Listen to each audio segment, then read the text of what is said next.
नमस्कार. Writing forever या YouTube चॅनलवर आपले सहर्ष स्वागत. आज आपण जाणून घेणार आहोत लाडक्या बहिणींसाठी आदिती तटकरे यांची मोठी घोषणा. जाणून घ्या सविस्तर. महाराष्ट्र सरकारच्या लाडकी बहीण योजनेबाबत महत्त्वाची उलथापालथ समोर आली आहे. 2 महिन्यांपूर्वी उपमुख्यमंत्री अजित पवार यांनी या योजनेतील महिलांना कर्ज देण्याची घोषणा केली होती. मुख्यमंत्री देवेंद्र फडणवीस यांनी देखील यास दुजोरा दिला होता. मात्र आता महिला व बालकल्याण मंत्री आदिती तटकरे यांनी अशी कोणतीही योजना सरकारच्या अजेंड्यावर नसल्याचं विधानसभेत स्पष्ट केलं आहे. त्यामुळे या घोषणेचं पुढे काय झालं असा प्रश्न निर्माण झाला आहे. अजित पवारांची मे महिन्यातील घोषणा काय होती? मे 2025 मध्ये मुखेड येथील कार्यक्रमात बोलताना अजित पवारांनी लाभार्थी महिलांना कर्ज पुरवठा करण्याची घोषणा केली होती. त्यांच्या मते सरकार सहकारी बँका आणि स्थानिक बँकांशी भागीदारी करत महिलांना 30 ते 40 हजार रुपयांपर्यंत कर्ज देण्याचा विचार करत आहे. हे कर्ज महिलांना छोट्या व्यवसायासाठी भांडवल म्हणून उपयोगी पडेल आणि सरकार त्यांच्या खात्यात 1500 रुपये प्रतिमाह जमा करून हप्ते फेडण्याची मदत करेल असंही ते म्हणाले होते. मुख्यमंत्री फडणवीसांनीही या प्रस्तावाला समर्थन देत ही आर्थिक मदत महिलांच्या सक्षमीकरणासाठी उपयोगी ठरेल असे सांगितले होते. सरकारकडून स्पष्ट नकार.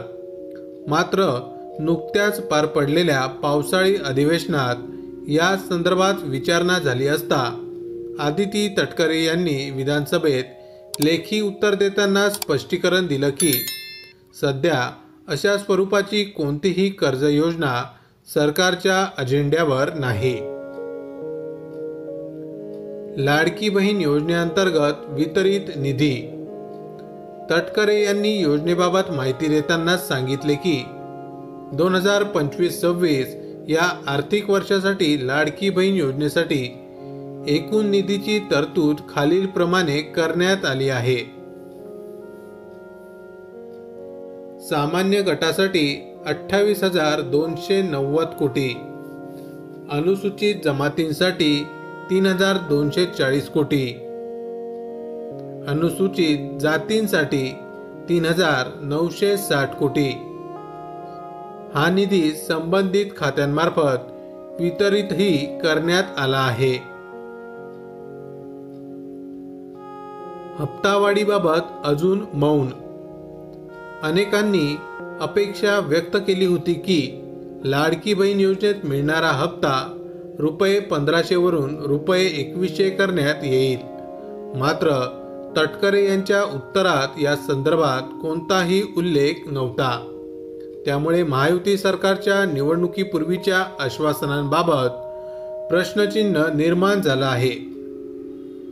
सरकारी महिला कर्मचाऱ्यांचा अपात्र ठरवण्याचा निर्णय. आदिती तटकरे यांनी आणखीन एक महत्त्वाची बाब विधानसभेत मांडली. त्यांच्या म्हणण्यानुसार योजनेतून एकूण 2,289 सरकारी महिला कर्मचाऱ्यांना अपात्र ठरवण्यात आलं आहे. सुरुवातीला त्या योजनेच्या लाभार्थी होत्या. मात्र धोरणातील बदलांमुळे त्यांना वगळण्यात आलं आहे. उपमुख्यमंत्री अजित पवारांनी केलेल्या घोषणेला 2 महिने उलटून गेले असताना प्रत्यक्षात सरकारकडून यावर कोणतीही ठोस अंमलबजावणी झालेली नाही. उलट संबंधित खात्याच्या मंत्र्यांनी ही योजना अस्तित्वातच नसल्याचं म्हटल्यामुळे सरकारमधील समन्वयाचा अभाव आणि घोषणांची गंभीरता यावर प्रश्न निर्माण होतो. माहिती आवडली असेल तर अवश्य शेअर करा. अशाच प्रकारचे नवनवीन सरकारी योजनांविषयी अपडेट मिळवण्यासाठी आमच्या रायटिंग फॉरेवर या यूट्यूब चॅनलला अवश्य सबस्क्राईब करा. धन्यवाद.